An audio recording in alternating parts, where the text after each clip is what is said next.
Question number 9 क्या कर रहा था, सम ऑफ द सीरीज ऑफ, क्या कह रहा है कि नेचुरल नंबर है और नेचुरल नंबर के स्क्वायर का सम है n टर्म्स तक का, इसमें से किसके इक्वल होगा। चलिए तो हमारे पास यहाँ पे सीरीज जो दिया गया है, देखिए 1 का स्क्वायर, 3 का स्क्वायर, 5 का स्क्वायर, इस तरह से दिया हुआ है, ठीक है ना जी। तो हम लोग यहाँ ले लेते कि let n be the nth term of the series, ठीक है ना जी। तो nth टर्म क्या होगा, तो ये देखिए ऑड का स्क्वायर है ना, तो इसे लिख देते हैं 2n माइनस 1 और स्क्वायर कर देते हैं, तो आ जाएगा 4n स्क्वायर माइनस का 4n प्लस का 1, यही ना होगा जी। चलिए अब इसके बाद हम लोग देखते हैं, तो इसका kth टर्म क्या होगा, 4k स्क्वायर माइनस का 4k प्लस 1। चलिए अब इसका सम निकालते, सम ही निकालना है, sigma r k equal to 1 to n, और यहाँ हो जाएगा 4k स्क्वायर माइनस का 4k और प्लस का 1। चलिए अब अलग अलग यहाँ डिस्ट्रीब्यूट कर देते हैं, 4 इंटू में sigma k equal to 1 to n k square minus का 4 इंटू में sigma k equal to 1 to n k और प्लस में sigma k equal to 1 to n 1। चलिए अब इसके बाद देखिए इवन है ऐसा, ये क्या है, स्क्वायर है यहाँ पर, तो स्क्वायर है तो यहाँ पर आपका फॉर्मूला जानते ही हैं, n इंटू में n प्लस 1 इंटू में 2n प्लस 1 और बाई में 6 माइनस 4, इसका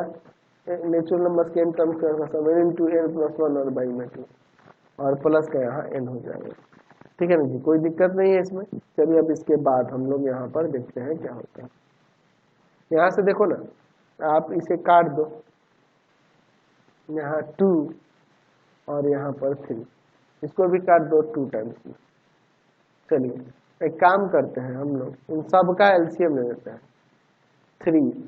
तो आ जाएगा 2n इंटू में n प्लस 1 इंटू में 2n प्लस का 1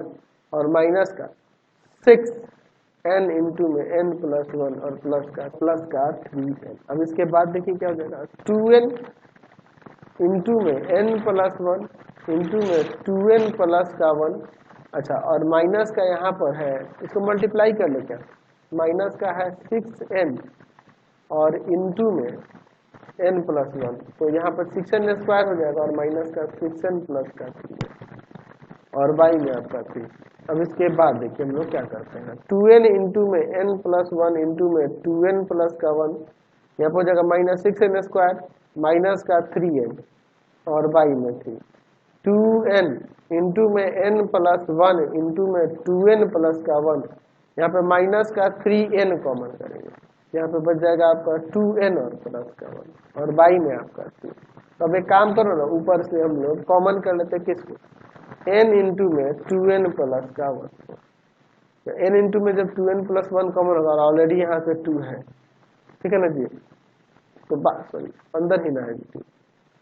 है ना, n इंटू में 2n प्लस 1 कॉमन करेगा तो 2 इंटू में n प्लस 1 बचेगा और माइनस यहाँ पे n इंटू में 2n प्लस 1 करो तो माइनस का 3 बचेगा और बाई में 3। अब इसके बाद देखिए क्या हो जाएगा, n इंटू में 2n प्लस का 1 अंदर हो जाएगा 2n प्लस का 1, तो प्लस 2 1 2 हो जाएगा और माइनस 3 और बाई में 3। तो अब इसके बाद देखिए क्या हो जाएगा, n इंटू में 2n प्लस का 1, यहाँ पर हो जाएगा 2n माइनस 1 और बाई में 3। तो ऑप्शन में देखो तो n इंटू में 2n प्लस 1 इंटू में n माइनस 1 इंटू में 3 है जी, ये बाई में 3 है जी, ये बी नंबर आपका आंसर दिख रहा है। नेक्स्ट देखते हैं।